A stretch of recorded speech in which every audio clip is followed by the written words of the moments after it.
the presenter of this next game, I'm going to embarrass him a little bit here first.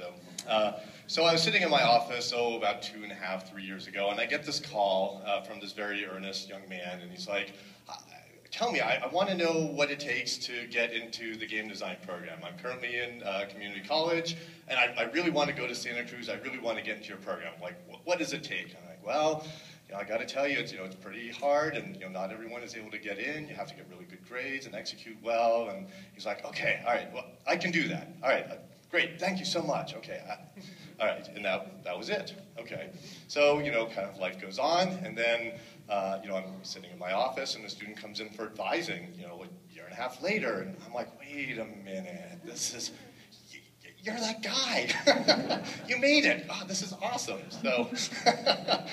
So anyway, I'm very glad that Orlando Salvatore was able to come here, and I'm even more pleased that he's here presenting tonight. So Orlando, come on up. Woo!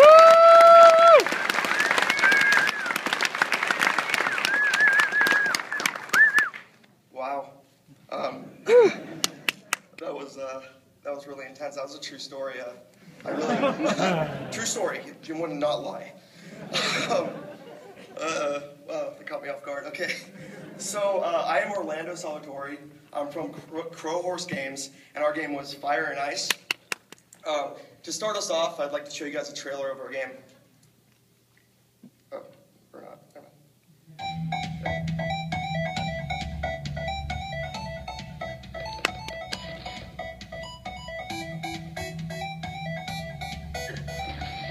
Oh, wow. I think it looks so different. Oh my god, that's the winner.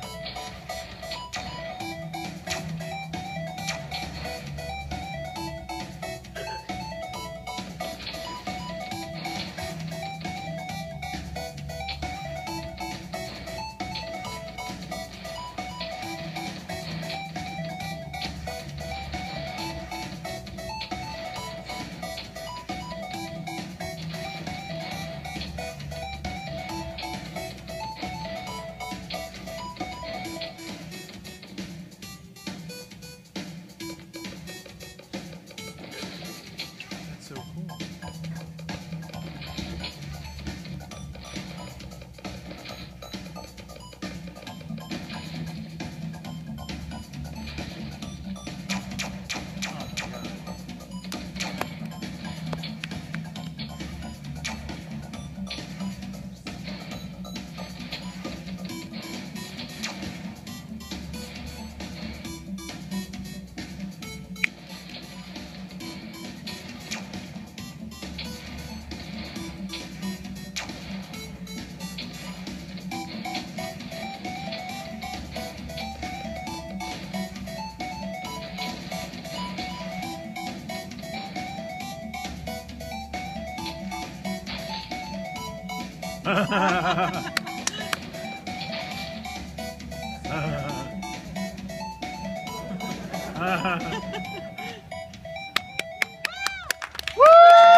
Thank you for the very kind cheers. I love you all. So Fire and Ice is a 2D top-down platformer. The objective of the game is to destroy the asteroids. Along the way, you're going to have to fight space enemies because, I'll explain the story in just a moment. But you need to evade dangerous fire and ice asteroids and stars. There are checkpoints throughout the level. Actually, each asteroid that you harvest is a checkpoint. And the reason we did that was because in early playtesting, a lot of people would get frustrated when they would die and then have to restart the whole level, which was not fun. And then along the way, you also get to use powerful fire and ice abilities. There's actually 9 large levels. There's just a typo on this. There's 9 large levels, not just 8, so it's one better. Lodjo used to work for the Crow Horse Asteroid Mining Company. Lodjo's on the left over there. And the Crow Horse Mining Company is the biggest company in the, asteroid mining company in the galaxy. The company retaliated against Lodjo by kidnapping a family and killing his dog. Really brutal. Yeah, it's really sad. Who's a dog lover? You know? Yeah.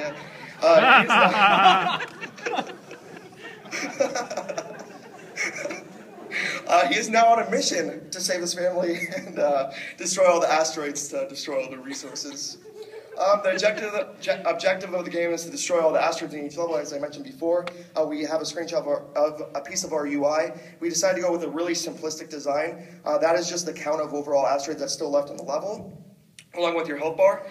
You're supposed to fight off the enemies that attack you while you're harvesting, as you guys probably saw in the video, and evade dangerous fire, ice, asteroids, and stars.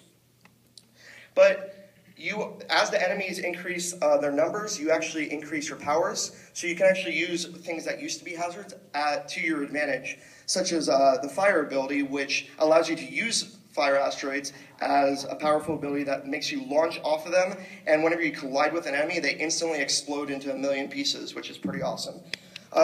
Players are also launched really quick, so it's a great way of transportation. The ice ability allows you to actually stop the ice asteroids in their tracks, and they don't hurt the player anymore. They don't slow down the player anymore, additionally, and whenever you harvest one, they increases your damage for a short period of time.